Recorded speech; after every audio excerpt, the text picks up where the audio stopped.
Break کے بعد خوش آمدید باسط صاحب. کچھ افغانستان کے بارے میں تو بات کیجئے. جس طرح سے ہم دیکھ رہے ہیں کہ بھارت اور افغانستان کے تعلقات میں بہت گرمجوشی نظر آ رہی ہے. جی ہاں، وہ تو بڑی واضح ہے اور مبارک ہو آپ کو، کیونکہ نور احمد نور ہیں جو افغانستان کے دفتر خارجہ کے ایک سینئر آفیشل ہیں، وہ نیو دہلی پہنچ گئے ہیں. اور اب جو کابل میں افغانستان نیو دہلی میں افغانستان کا سفارت خانہ ہے، اب وہ طالبان حکومت کے سپرد کر دیا جائے گا. صحیح. اس سے پہلے دو کانسلیٹس بھی ہیں ممبئی اور حیدرآباد میں. حیدرآباد کی تو شاید میرے خیال میں آلریڈی طالبان کے آفیشل وہاں پہ کام کر رہے ہیں، لیکن ممبئی میں البتہ ابھی تک کوئی پرابلم ہے. چلیں، کیا لیسنز ہیں ہمارے لیے؟ لیسنس تو ہمارے لیے بھی دیکھنا ہے، کیونکہ ابھی طالبان ابھی انہوں نے اپنے جو ہے کاغذات پیش نہیں کیے کہ مجھے ابھی شارجہ افیئرز ہیں، سفیر نہیں لگایا، ناظم الامور جسے ہم کہتے ہیں، تو اس حیثیت سے کام کریں گے نیو دہلی میں نور احمد نور صاحب.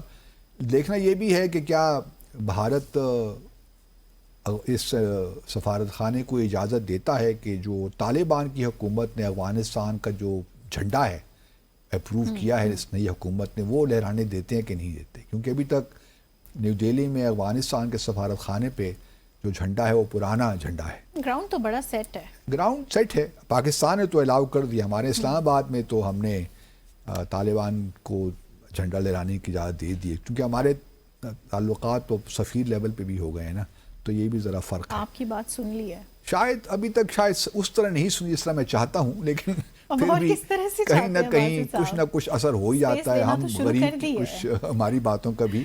لیکن یہ ضرور ہے کہ دیکھیے آج بھی بدقسمتی کے ساتھ ساؤتھ وزیرستان میں جو خوارج ہیں انہوں نے ایک حملہ کیا، اور وہاں پہ جو مولانا حافظ سلطان محمد ہیں ان کو نشانہ بنایا، ان کو شہید کیا. ان کی بیٹی بھی شاید زخمی ہوئی ہیں.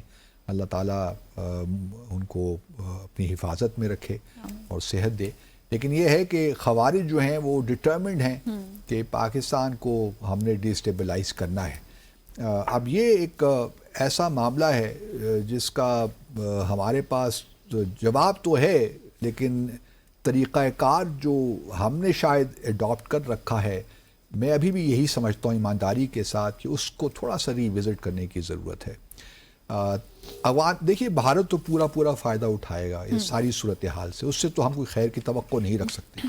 ہم اگر یہ سمجھ رہے ہیں کہ بھارت ہمارے ساتھ اس معاملے میں کوآپریٹ کرے گا تو ایسی بات نہیں ہے. چاہے وہ حامد کارزئی کا زمانہ ہو، اشرف غنی کا زمانہ ہو، بھارت نے پورا فائدہ اٹھایا، اپنے لیے اسپیس بنائی، اور ابھی بھی آپ دیکھیے تو وہی کام کر رہا ہے جو پہلے وہ حکومتوں میں کر رہا تھا.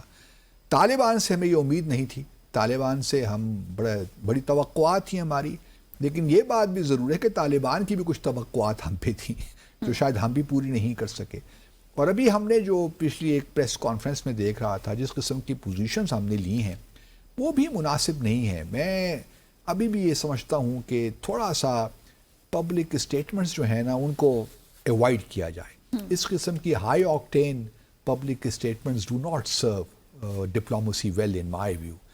اور نوئنگ دا فیکٹ کہ افغانستان کتنا اہم ہے ہمارے لیے، بہت سے لوگ یہ باتیں بھی کر رہے ہیں کہ جی سول وار، رشید دوستم، یہ وہ نیشنل ریزسٹنس فورسز، فرنٹ، یہ سارے وہ ایلیمنٹس ہیں جو، اور ہماری حکومت نے بھی کہا کہ جی 42% ہیں پشتون، تو یہ تو صحیح گورنمنٹ نہیں ہے. بلکہ انٹرسٹنگلی جو یہ اسٹریٹجک ڈائلاگ ہوا پاکستان اور چائنا کا، اس میں بھی اگر آپ جوائنٹ اسٹیٹمنٹ دیکھیے تو اس میں بھی یہ ذکر ہے. چائنا بھی ہمارے ساتھ آپ اس طرح کہہ سکتی ہیں کہ کھڑا تو ہے کہ جی ٹیررزم نہیں ہونا چاہیے. ٹھیک ہے، یہ پوزیشن ہماری اس حد تک کہ نہیں ہونا چاہیے، لیکن اس کے ساتھ ساتھ جہاں آپ پبلک پوزیشنز لے رہے ہیں نا، سفارتکاری کا ایک کمال یہ بھی ہوتا ہے کہ آپ بیہائنڈ دا سینس کچھ اور بھی ایکٹیویٹیز کر رہے ہوتے ہیں، جس سے وہ جو ایک معاملہ ہے جو اس کا جو ایڈورس امپلیکیشنز ہو سکتی ہیں آپ کی اسٹیٹمنٹس کو، اس کو آپ نہیں ہونے دیتے. یہ طریقہ کار ہے جو ہم نے اب سیکھا ہے دنیا میں. اب یہ جو پاکستان اور چائنا کی جو اسٹیٹمنٹ ایشو ہوئی ہے، اس میں بھی یہ ذکر کیا گیا ہے کہ ٹیررزم نہیں ہونا چاہیے، بند ہونا چاہیے. لیکن ساتھ ساتھ یہ بھی جو میں بھی کہتا رہا ہوں ہمیشہ سے کہ بائیلیٹرلی آپ انگیج کریں، لیکن بہتر یہ ہوگا کہ جو ٹرائی لیٹرل میکنزم ہے چائنا کے ساتھ اس کو آپ انووک کریں. تو آئی ایم گلیڈ کہ اس میں بھی یہی بات کی گئی ہے. اور تھوڑی سی یہ مائلڈ اسٹیٹمنٹ ہے جس سے مجھے یہ محسوس ہوتا ہے کہ شاید ہماری بات سن لی گئی ہے کہیں نہ کہیں، کہ اب تھوڑا سا ہم نے ریٹرک کو کم کرنا ہے. لیکن جب میں نے 4-5 دن پہلے ایک پریس کانفرنس دیکھی اسلام آباد منڈی میں، تو مجھے محسوس ہوا کہ شاید ابھی حالات اس طرح نہیں ہیں، کچھ کانٹرڈکٹری سگنلز دے رہے ہیں ہم. میرے اپنے خیال میں تھوڑا سا اس کو ریفلیکشن بڑا ضروری ہے، اور بار بار یہی کہتا ہوں کہ افغانستان کو ہم نے اسپیس نہیں دینی، جو کہ وہ بہت تیزی کے ساتھ دوبارہ اپنی جگہ بنا رہا ہے، جو کہ اس کو وہی اسپیس جو اس کو پہلے میسر تھی بھارت کو افغانستان میں، وہ دوبارہ لے رہا ہے. دیکھیے نا اس کے بہت سے، بلکہ افغانستان نے تو خود آفر کی ہے نا کہ آپ آئیے، جو بھی آپ کے پہلے ڈیولپمنٹل پروجیکٹس تھے اس کو آپ دوبارہ شروع کیجئے. اس میں ڈیمز بھی ہیں، خاص طور پہ کنر ریور پہ ڈیم بنانے کی بات بھی ہو رہی ہے.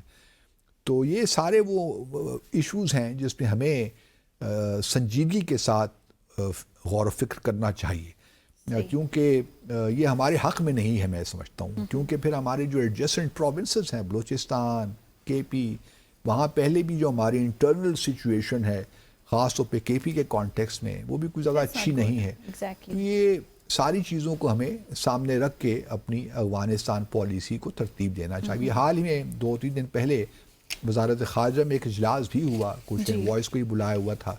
تو میں امید کرتا ہوں کہ اس سے اچھی ریکمنڈیشن سامنے آئیں گی.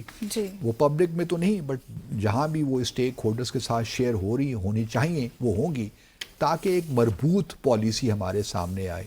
اور جو اسٹیٹمنٹس والی پالیسی ہے نا، اس پہ بھی تھوڑا سا ہمیں غور کرنا چاہیے. ہر آئے دن اسٹیٹمنٹ دینا بھی اچھا نہیں ہوتا، کیونکہ میں تو ہمیشہ، میری تو یہی پوزیشن رہی ہے کہ دہشت گردی کے بہت سی 2-3 ڈائمینشنس تو ایکسٹرنل ہے اور انٹرنل ہے، براڈلی اسپیکنگ.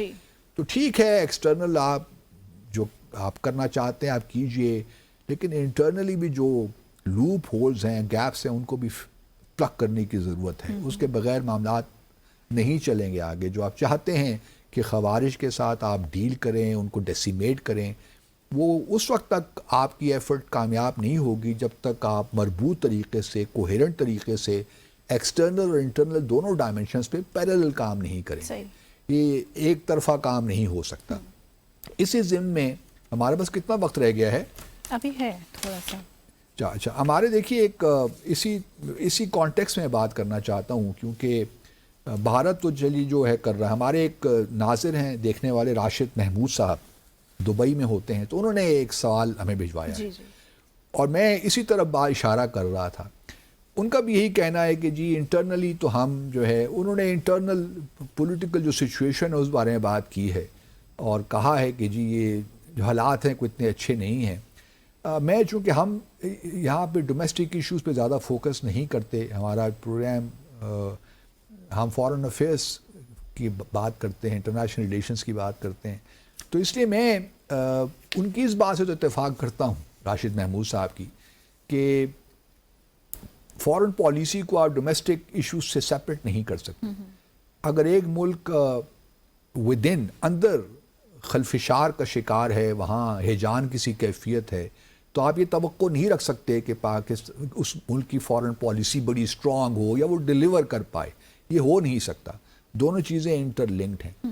بعض اوقات یہ ہوتا ہے کہ اگر آپ کی اکنامک سچویشن ٹھیک نہیں ہے، جس طرح ہم نے کیا اپنی ملٹری ڈپلومیسی کو ہم نے زیادہ روبسٹ بنایا، اس میں تھوڑی ایکٹیویٹی ڈالی، تو اسے کچھ نتائج ہمیں ملے، اچھے ملے. ابھی بھی دیکھیے نا، ریمیٹنسز ہماری جو ہیں تقریباً اب 40 بلین کے قریب ہو گئی ہیں، اگلے سال 41 بلین ہو جائیں گی. تو پاکستانی ڈائسپورا، راشد محمود صاحب ہیں، ان کا بھی بڑا رول ہے. تو کویسچن یہ ہے کہ میں ان کی یہ بات مانتا ہوں کہ internal situation leaves much to be desired frankly speaking. اور یہ ہمارے جو بھی پولیٹیشنز ہیں، حکومت میں لوگ ہیں، ان کے لیے یہ بات توجہ طلب ہے کہ کس طرح وہ جو سیاسی ایک امپریشن ملتا ہے نا پاکستان کے بارے میں، کیونکہ کہ جی پاکستان میں اس طرح پولیٹیکل اسٹیبلٹی نہیں ہو، جب تک لا اینڈ آرڈر کی سچویشن نہیں ہوتی ٹھیک، تو انویسٹمنٹ کس طرح آئے گی, ہماری ایکسپورٹس کس طرح بڑھیں گی, and so on and so forth. بات ٹھیک ہے, اس میں کوئی دو آرا ہو نہیں سکتی, لیکن ہوتا یہی ہے کہ تمام چیلنجز کے باوجود بھی باتیں تو آگے بڑھتی رہتی ہیں نا. جی ٹھیک ہے, پولیٹیکل حالات اس طرح نہیں ہیں جس طرح ہونے چاہیے, ہماری پالیسیز شاید اکنامک پالیسیز بھی اس طرح نہیں ہیں جس طرح ہونی چاہیے, لیکن پاکستان کہہ سکتے ہیں کہ ہم 1979 کے بعد سے, جب سے افغانستان پہ سوویت یونین نے قبضہ کیا, اس وقت سے لے کر آج تک ہم ایک بہت مشکل صورتحال میں رہے ہیں. 9/11 کا واقعہ ہو گیا, تو جو ہمارے ریجن کے حالات ہیں, اور بھارت نے بھی پورا فائدہ اٹھایا اس سے. تو بس یہی میں راشد محمود صاحب سے کہہ سکتا ہوں کہ آپ کے خدشات درست ہیں, لیکن ڈیل کرنے کا طریقہ کیا ہے وہ دیر از نو ون سائز فٹس آل فارمولا والی کوئی بات نہیں. صحیح. تو اسی کے ساتھ ہی آج کے ڈیسائفر ود عبدالباسط کا وقت ختم ہو گیا ہے. اپنے ناظرین سے ایک مرتبہ پھر سے یہی کہیں گے کہ ہمارا واٹس ایپ نمبر آپ کی ٹیلی ویژن سکرینز پر آ رہا ہے 0310536629. اس پر اپنی قیمتی آراء سے ہمیں آگاہ کیجیے, اور کوئی بھی سوال, آڈیو ویڈیو پیغامات جو بھی آپ کے ہیں آپ ہمیں بھیج سکتے ہیں, اور نیکسٹ اپنی ایپیسوڈ میں ہم ان سب کے جواب لیں گے باسط صاحب سے. اسی کے ساتھ ہی خوش رہیے, خوشیاں بانٹتے رہیے. منتہا حسن کو اجازت دیجیے گا. خدا حافظ.